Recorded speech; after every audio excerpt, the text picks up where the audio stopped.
મેઘરાજા। હવામાન વિભાગની ગાજવીજ સાથે વરસાદની આગાહી। રાજ્યમાં 7 દિવસ ગાજવીજ સાથે રહેશે હળવાથી મધ્યમ વરસાદી ઝાપટા।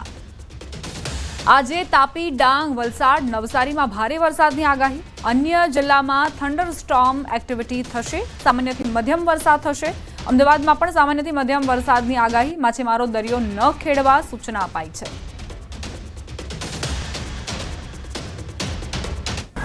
और अभी हेवी रेनफॉल का भी वार्निंग है गुजरात रीजन के लिए अगले 7 दिन, और जो सौराष्ट्र कच्छ के लिए 12 और 13 जुलाई के लिए हेवी रेनफॉल का वार्निंग है।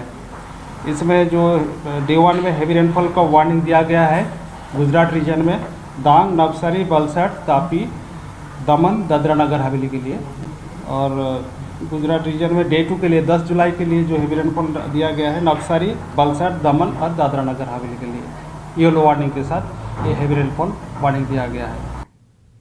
भावनगर शहरना संस्कार मंडल सहित अनेक विस्तारों खोदायेला खाड़ा माथानो दुखावो बन्या।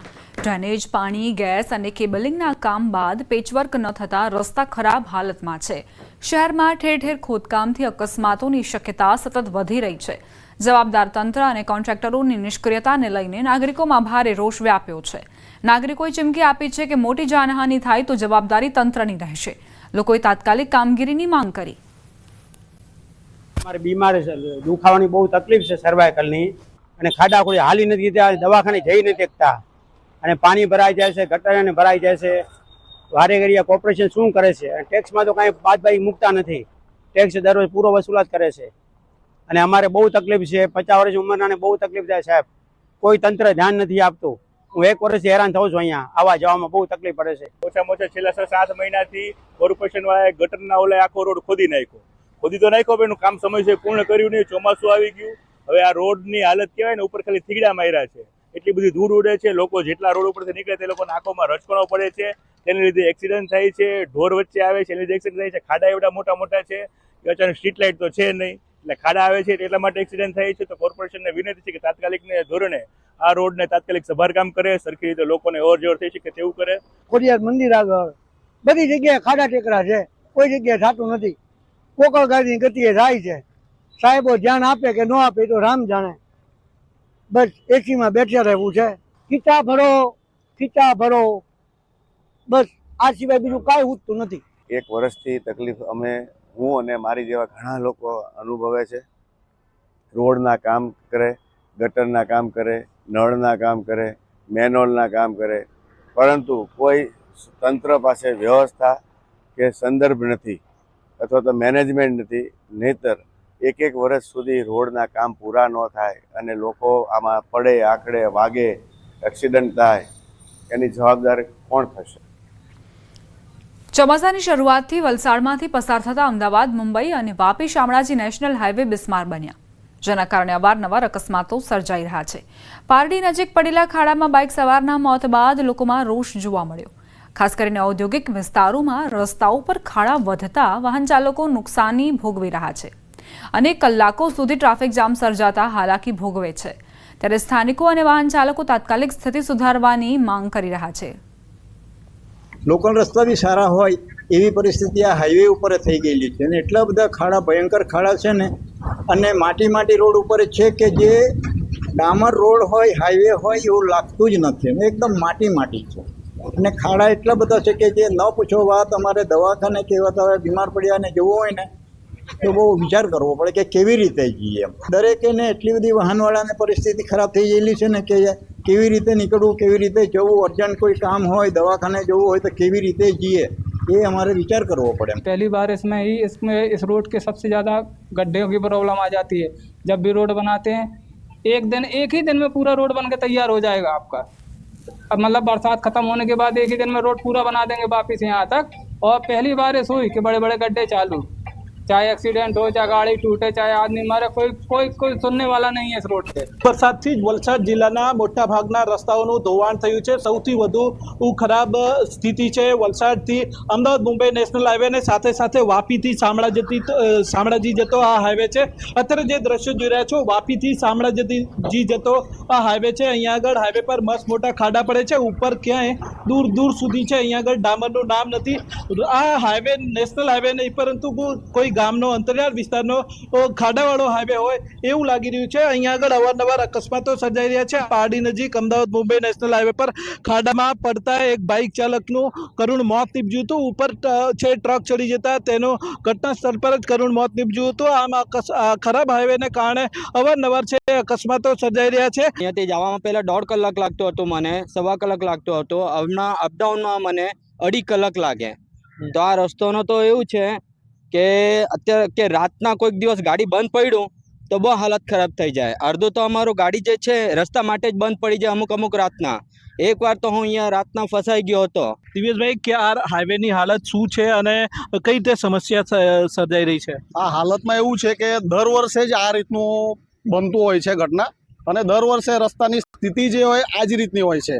એ રસ્તામાં એ લોકો જે કામકાજ કરાવો કેવું કરાવો ખબર નથી પડતી, પણ જે બી કામકાજ કરાવો છે યોગ્ય રીતે કરો, જેથી અમને વાહન ચાલકોને તકલીફ ના પડે। અકસ્માતો પણ ઘણા એ રીતે અહીંયા બની ગયા છે। ઘણા રસ્તામાં એવું થાય છે કે વાહનો જે છે મોટા મોટા ટ્રકો છે એમ જ પલટી ખાય છે। એ બી ખાડા ખબૂચિયાના લીધે પલટી થઈ જતા છે। એમાં જે માસૂમ લોકો પણ ફસાઈ જાય છે। ઘણીવાર પુલને આગળ પણ એક હાદસો બન્યો હતો, જેની અંદર એક ટ્રક ફસાઈ ગયો હતો અને એના સાથે બીજા બાઇક ચાલકો બી અથડાયા હતા। જીવલેણ અકસ્માતો સર્જાઈ રહ્યા છે ને નિર્દોષ લોકોના ભોગ લેવાઈ રહ્યા છે। ત્યારે અહીંયાથી પસાર થતા વાહન ચાલકો અને સ્થાનિક જે આજુબાજુના ગામના લોકો છે તેમની પણ ઉગ્ર માંગ છે કે અહીંયા આગળ વહેલી તકે આ વલસાડ જિલ્લાના અને ખાસ કરીને નેશનલ હાઈવેની હાલત સુધારવામાં આવે। ભરતસિંહ વાડેર, ન્યૂઝ 18 ગુજરાતી, વાપી। જૂનાગઢના વંથલી તાલુકાના ગામડાઓમાં રસ્તાઓની સ્થિતિ દિવસે ને દિવસે વધુ ખરાબ બની રહી છે। કણજા, કણજડી, ખોખરડા સહિતના માર્ગો બિસ્માર હાલતમાં છે। લોકોને ચાલવું પણ મુશ્કેલ બની ગયું છે। શાહપુરથી વાડલા તરફના કાળવા નદીના પુલનું કામ અધૂરું રહી ગયું છે અને ડાયવર્ઝન પણ વરસાદમાં ધોવાઈ ગયું છે। વરસાદને લઈને તંત્રને અનેક રજૂઆતો કરાઈ છતાં કામગીરી ન કરતા ગ્રામજનોમાં ભારે રોષ ફેલાયો। જેસીબી થી ખાલી આમ ધક્કો મારીને વયા ગયા, તે પછી કાંઈ કોઈ આવ્યું જ નથી। સાઈડ શોલ્ડર કરવા કે ધાબીનો નિકાલ કરવા કોઈ આવ્યું નથી। અત્યારે વિદ્યાર્થીઓને તકલીફ અંદાજથી વધારે વિદ્યાર્થીને તકલીફ પડે છે। અત્યારે જે સ્કૂલ બસ આવે એ સ્કૂલ બસને તરવું હોય ને તો અમે મોટરસાયકલ વાળો હોય તો હવે મોટરસાયકલ વાળાને રિવેસ લેવું કે બસ વાળાને રિવેસ લેવું, અને અકસ્માતનો મોટો ભય છે અત્યારે વિદ્યાર્થીને। તો એની જવાબદારી કોની? કણજડી રોડ જાય બહુ ખાડા છે। અત્યારે તંત્ર ખાડા બુરું આવ્યું હતું તો અમે બધા લોકોએ તેને મનાઈ કરી, કારણ કે તો અત્યારે તંત્ર કામ કરવા આવે એ ખાડા પાછા 5 દીમાં બગડી જવાના। તો ઉનાળામાં તંત્ર ગયું ક્યાં બધું? અને આ અમારો રોડ છે એ 2 વર્ષથી મંજૂર થઈ ગયો છે।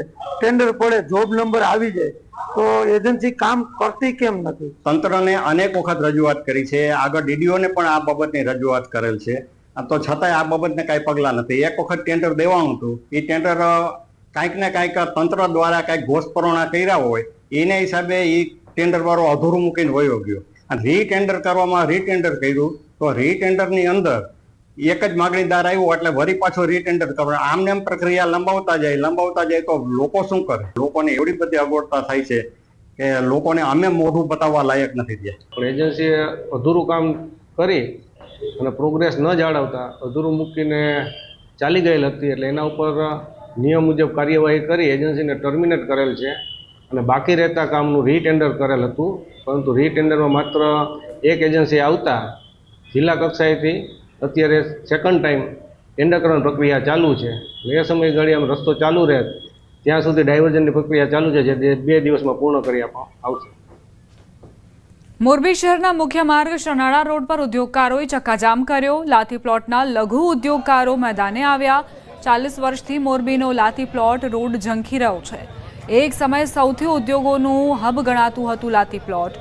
મોરબીના પ્રખ્યાત ઘડિયાળ ઉદ્યોગની શરૂઆત લાતી પ્લોટમાંથી થઈ હતી। ચોમાસામાં મોટું વાહન લઈ લાતી પ્લોટમાં એક પણ રોડ પર જઈ શકાતું નથી। કારખાનામાં દુકાનોમાં પાણી ઘૂસી જાય છે। અનેક રજૂઆતો છતાં તંત્રના કાને અવાજ નથી પહોંચતા। અંતે લોકો આંદોલનના માર્ગે આવ્યા છે। નંબરથી શરૂઆત કરીએ તો લાતી પ્લોટના 8 નંબર સુધી એક પણ રોડ બનેલો નથી. લાતી પ્લોટ અમારા 7 નંબરમાંથી આમ કન્ટિન્યુ નીકાળીને ઓલા નાકા સુધી પહોંચી શકે એવી પોઝિશન નથી. ચાલવાની તો વાત દૂર રહી. વાત કરીએ ગંભીરા બ્રિજ દુર્ઘટનાની.